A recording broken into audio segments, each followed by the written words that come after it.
Humanity is degrading the world at a frightening pace, diminishing the wealth of the world and its productivity for the future. This, of course, is known to many,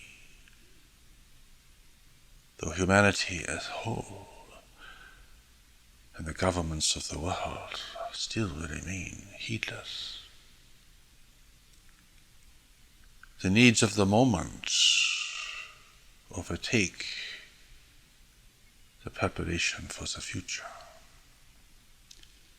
The preoccupations of lesser matters obscure the needs of greater things. People are overtaken by their personal problems, issues, and dilemmas, and so they are not strong enough or responsive enough to see the greater movement of things around them and even within them. Others live for the moment, not realizing that that is only half of the requirement of life. You're given a mind to prepare for the future, and prepare you must. We're entering a new world, a degraded world, a world of diminishing resources and productivity, a world whose deteriorating condition will have the greatest impact upon the lives of people everywhere and the circumstances they will have to contend with. It is casting a dark future for their children. They are stealing from their children. They are robbing their children of a safe and secure future. For humanity to be able to withstand the great waves of change, the great environmental change that is being created and is already in motion, the great political and economic change that will result, and humanity's encounter with life in the universe,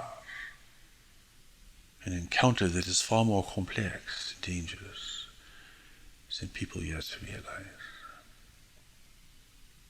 The world must be restored, not only to provide for the fundamental needs of people today and in the future, but also to secure humanity's freedom in a universe where freedom is rare.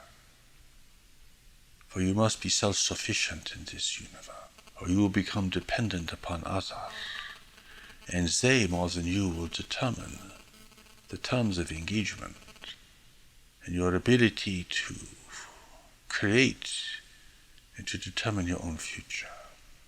Because humanity still lives in isolation in this greater community of life. It does not understand the consequences of its actions regarding its position within this larger arena of life. It does not realize that its self-sufficiency or lack of self-sufficiency will make all the difference in determining whether humanity will be free and self-determined within this greater arena. It knows not of what exists beyond its borders. And that is why, in part, God's new revelation is being given at this time. To warn, to prepare, and to empower humanity. To do what it must do today, to secure what it must have tomorrow. You cannot be heedless now, for the hour is late. You cannot be reckless in the face of the great ways of change, or they will undermine your life and throw humanity into chaos and catastrophe. Part of this is the restoration of the world, so that it may sustain you and your children and their children, and give humanity its opportunity to establish a more united and a more constructive and creative future For you cannot be a set of warring tribes and nations and survive as a free race in the universe. You will be far too vulnerable to intervention and manipulation, which is already underway in the world at this time. The world is your only home. You cannot leave it and build a life somewhere else, for such habitable worlds are inhabited by others, and you cannot take these from them. This world is everything. Your ability to survive in physical reality, it is the foundation. Nature has taught you the consequences of diminishing and destroying this foundation. Entire civilizations have collapsed in a short period of time because their environment could not sustain them. You depend upon the soils of the world. You depend upon a stable climate of the world. You depend upon the food that is grown and the availability of fresh water. More than anything else, more than your political system or your religious beliefs, more than your complex theories and all of your hobbies and activities, your employment, and the complexity of relations between nations. More than all of this, you are dependent upon these simple and elemental things to live in this world. And not only to live, but to prosper and to have a chance to build civilization. Now, a new civilization based upon cooperation and responsibility. The world must be restored. It is not merely how you use the resources of the world. It is that the world itself must be supported to support you. Many people know this, of course, but few understand its consequences regarding the greater community. And you cannot rely upon technology alone, for once the world is exhausted, your technology will have little impact. Indeed, in the universe around you, there are societies that have far greater technological capabilities, who have degraded their worlds to a point where they are dependent upon trade and other nations to sustain them. Freedom is unknown in these places, or it has been long forgotten. For the necessities of living on a depleted world rule out the possibilities for greater freedom for the individual. For in such situations, everything must be controlled. Your freedom is being lost with each passing day as the world diminishes. And the possibility for freedom for those still oppressed in many parts of the world diminishes as well. Freedom is based upon the luxury of a stable and abundant world. That you have the freedom of choice is dependent upon a stable and abundant world. And yet the world is being degraded. Its soils are being diminished and lost. Its waters are befouled. Its air is becoming toxic. Your climates are becoming unstable. The natural abundance of the world is diminishing.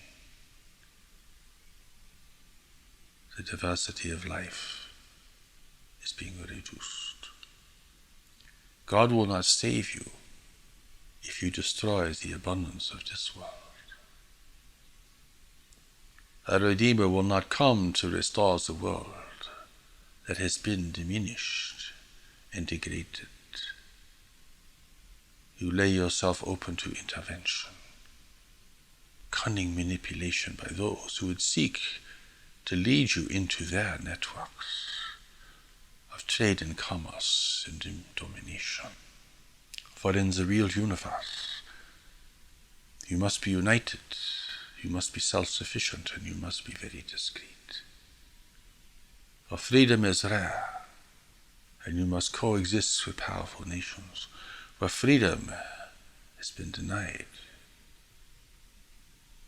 and where it is unknown. You cannot look at the world now as an isolated place, but as part of a larger arena, or you will not understand the consequences of your actions and the meaning of your existence and the possibilities for greater freedom in the future.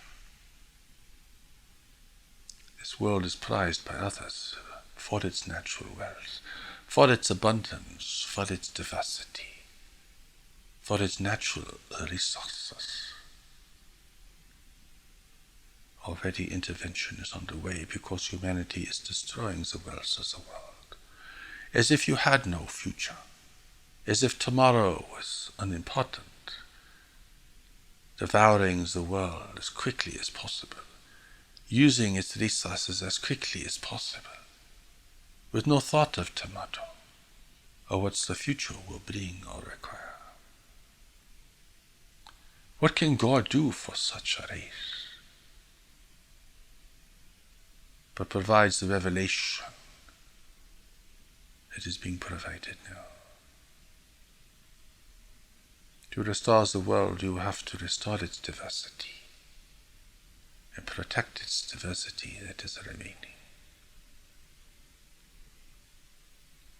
1/3 of all the lands will have to be kept in a wild state. At least 1/3. The waters will have to be cleansed. The air will have to be clean. You will have to turn your refuse into useful material. You will have to preserve your resources. You will have to rebuild your soil, or humanity's future is predictable and catastrophic. God knows this, of course. And those races who are seeking to intervene in the world for their own purposes know this, of course. But humanity is like the reckless adolescent. It is going to spend everything right now. It does not think of the future. It does not think of where its wealth and provision will come from years from now. It lives for the moment, like the fool. God has given you the natural abilities, the sensitivity to the world, the connection to life, the wisdom of the ages, the wisdom that is not being used today. You are establishing the conditions for desperation, not only for the poorest peoples, but for everyone. You are setting the conditions for the wars of desperation, where desperate nations will not only seek to overtake their neighbors, but to eliminate them altogether. You are creating the conditions under which humanity will labor and suffer as never before. Can you see this? Are you willing to see? The evidence is everywhere. Can you respond? Are you responsible? Can you respond to knowledge, the deeper intelligence that God has given you? It will show you the truth and guide you in the path of restoration. Not only for your life, but to play your part in restoring the world, protecting its wealth and its ability to sustain you and others. Nations will have to cooperate. They cannot be in conflict or war, or you diminish the wealth of the world. Even beyond the tragedy of human suffering and displacement, you destroy the remaining resources of the world, spent now in the worst possible way, wasted completely for some kind of political advantage, to take some kind of national revenge. People of this world, listen to my words. Your task in this world, in part, is to restore the world, to be a force for restoration.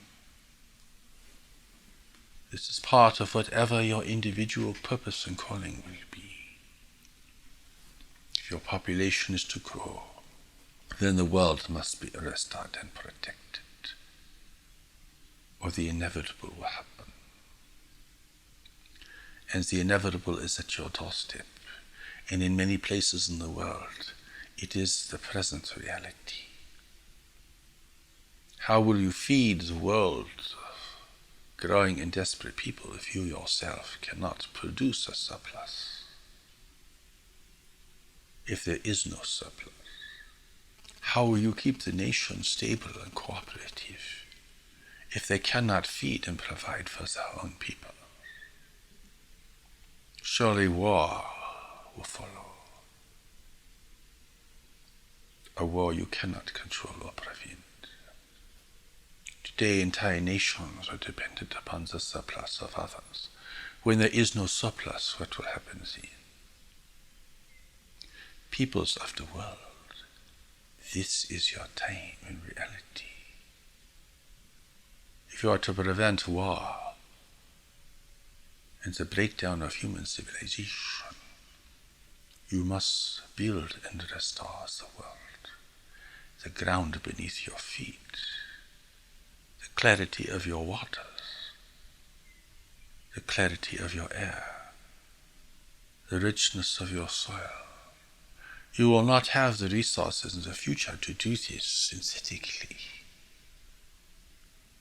Who has the courage and the honesty and the humility to see these things and not lose faith in humanity, but to see that the one great challenge before you is the one thing that will restore people to their dignity and power and creates the environment of cooperation that is essential for success. People who live in fantasy or hope alone cannot face reality, for they fall into despair immediately. They have not found the middle ground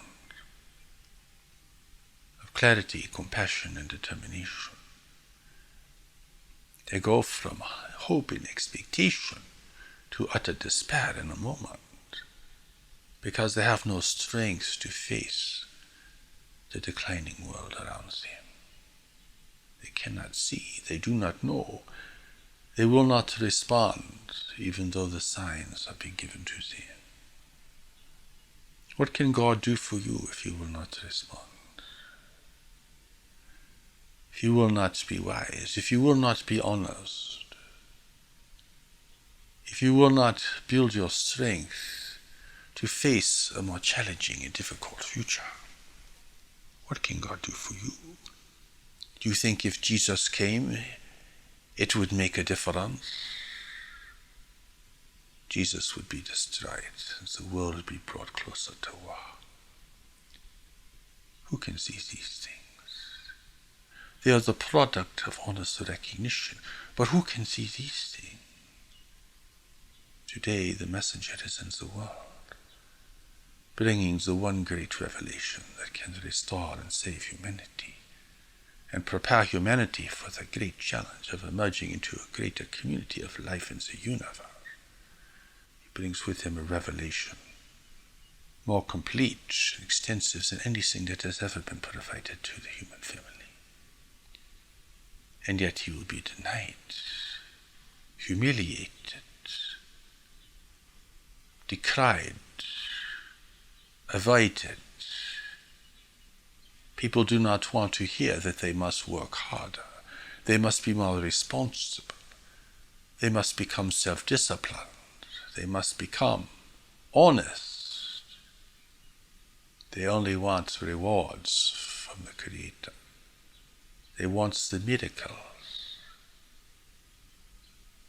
unaware that the miracle of knowledge has already been given to them, the means of restoration, the means of redemption have already been placed within them and in one another.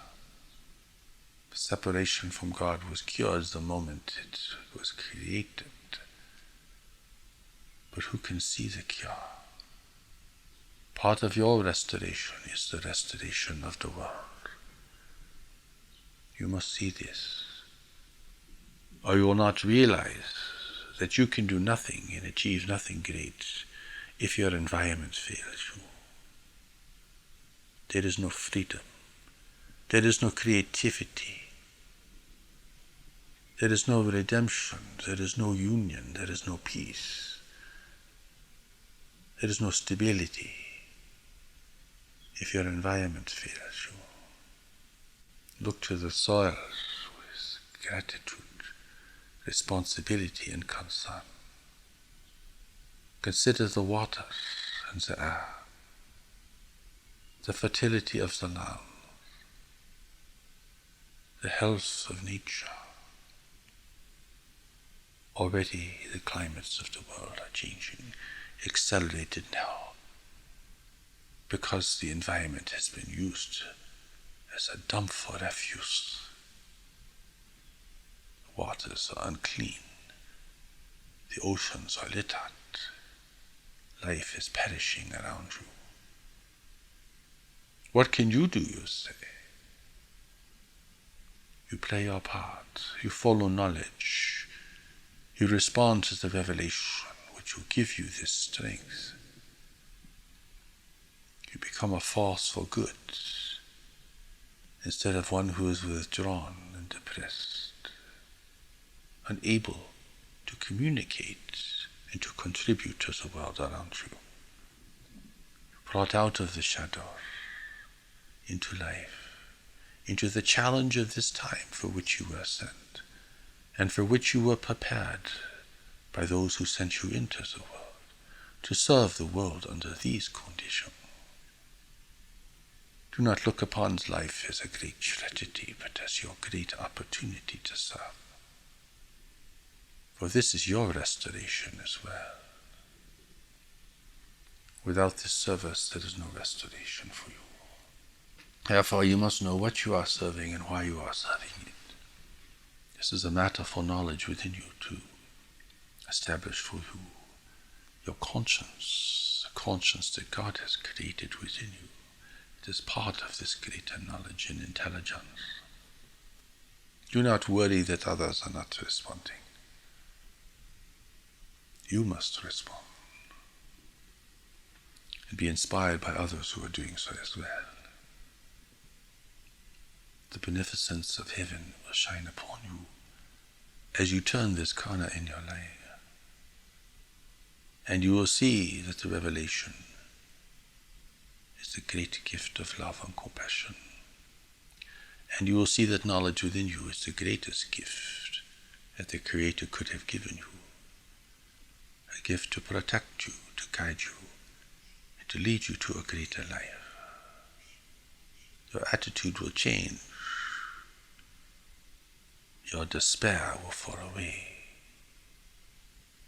Your sense of grievance and hostility towards others will diminish, replaced by clarity and wisdom.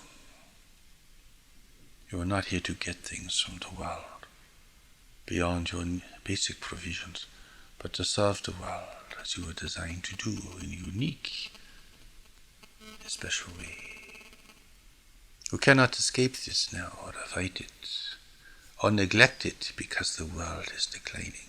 The world is serving you now to bring you to your senses, to bring you back, to call you out of the shadows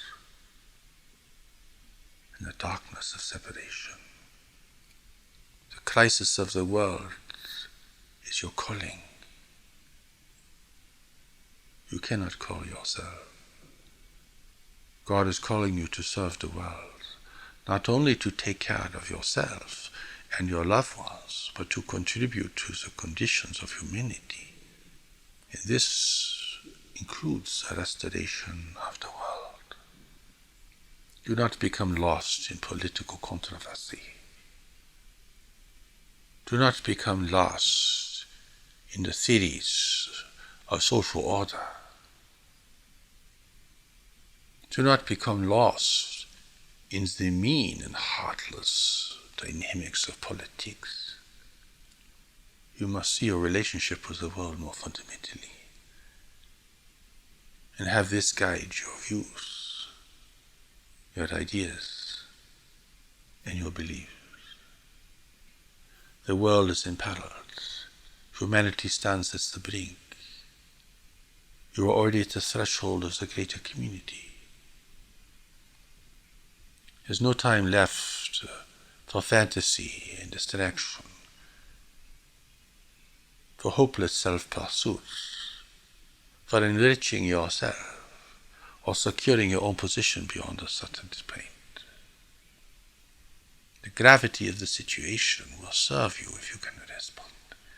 It will strengthen you. It will clarify your ideas.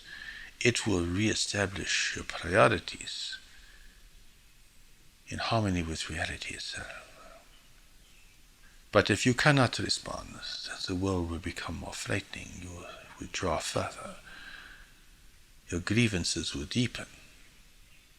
Your inability to respond will become ever more dominating. You will become helpless and hopeless.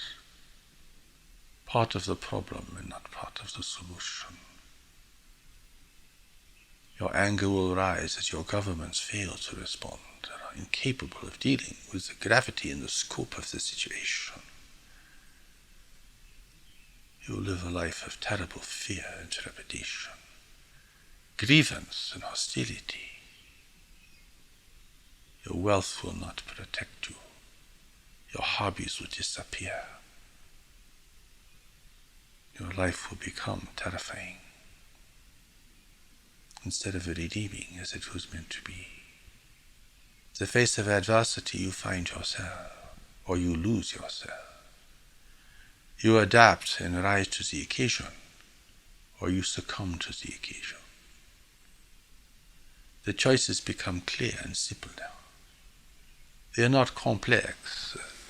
They are not lost amidst confusion and complexity and the variety of opinions that dominate people's awareness. Knowledge within you knows these things of which we speak. It is not fooled by the world. It is not afraid of the world. It is not caught up in all of the distractions, confusion, and contentions of the world. It holds your true purpose for you, unaltered, undiminished, uncorrupted within you. To find peace, you must find strength. To find strength, you must build your life upon knowledge. To find encouragement, you must take the steps to knowledge. For only knowledge can give you this encouragement in the face of upheaval and uncertainty around you. Your choices become elemental and fundamental now. It's not a matter of perspective or opinion. That is the concern of people who have become dead to the world and to themselves. Numbed, insensitive, unresponsive. They are lost in their thoughts. They are disassociated from the world around them. They seek only that which is pleasurable, comforting and reassuring, and conforming to their ideas and beliefs. What can you do for them? Your calling is for you. Your service is for others. You must attend to this now, and that is the focus of God's new revelation for the world. The only such revelation that will occur. This is it, and you are blessed, promising person, to receive this, to be aware of this.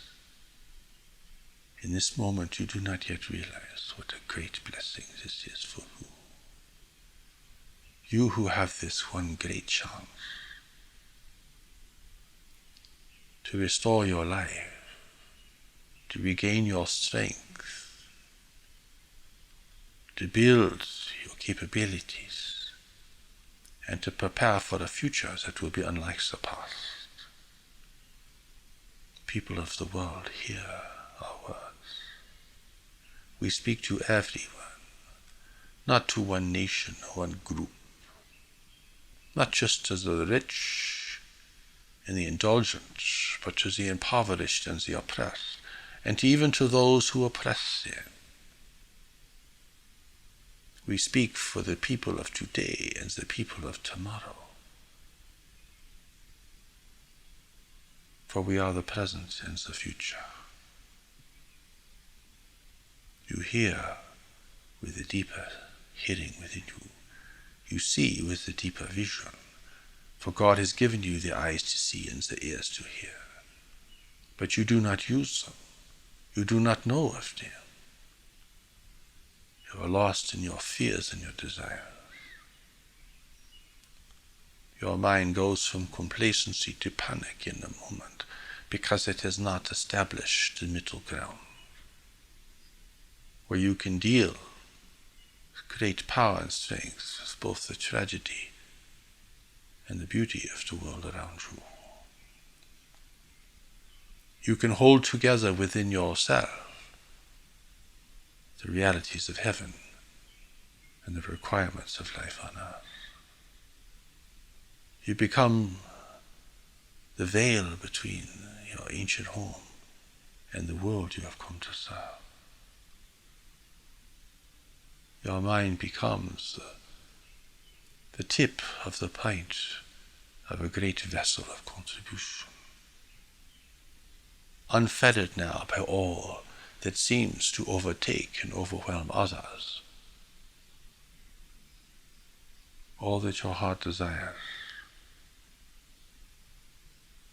must be served from that within you, which represents your deeper nature and your true purpose for being here. But the process of restoration is many steps, and there are many steps to knowledge that you must follow. Each one is important. Each one brings you closer to your destiny and relieves you further from your path. You must prepare for the world even as you serve the world. For you do not at this moment know your greater purpose. Your definitions cannot encompass it because you have not reached the position on the mountain of life where it can be seen clearly and where it can express itself through you freely. This is your journey to take. You take it not only for yourself, but for others and for the world. And this is what enables you to overcome ambivalence and resistance, anxiety, and a low opinion of yourself. God has given you the miracle to restore and to redeem you, to turn you into a powerful force in the world. It can overcome anything. You have created any great failure or disaster. But you must take the steps to knowledge for this to be realized. You are here to restore the world and prepare humanity for its future and destiny as a free race in the greater community. This will redeem you, for this is why you have come. And this will be the only thing that matters when you will return to your spiritual family. And they ask you, have you accomplished your goal? And in that moment you will know if you have or have not. Everything else will be forgotten or unimportant. And the mystery of your life will be clear as day.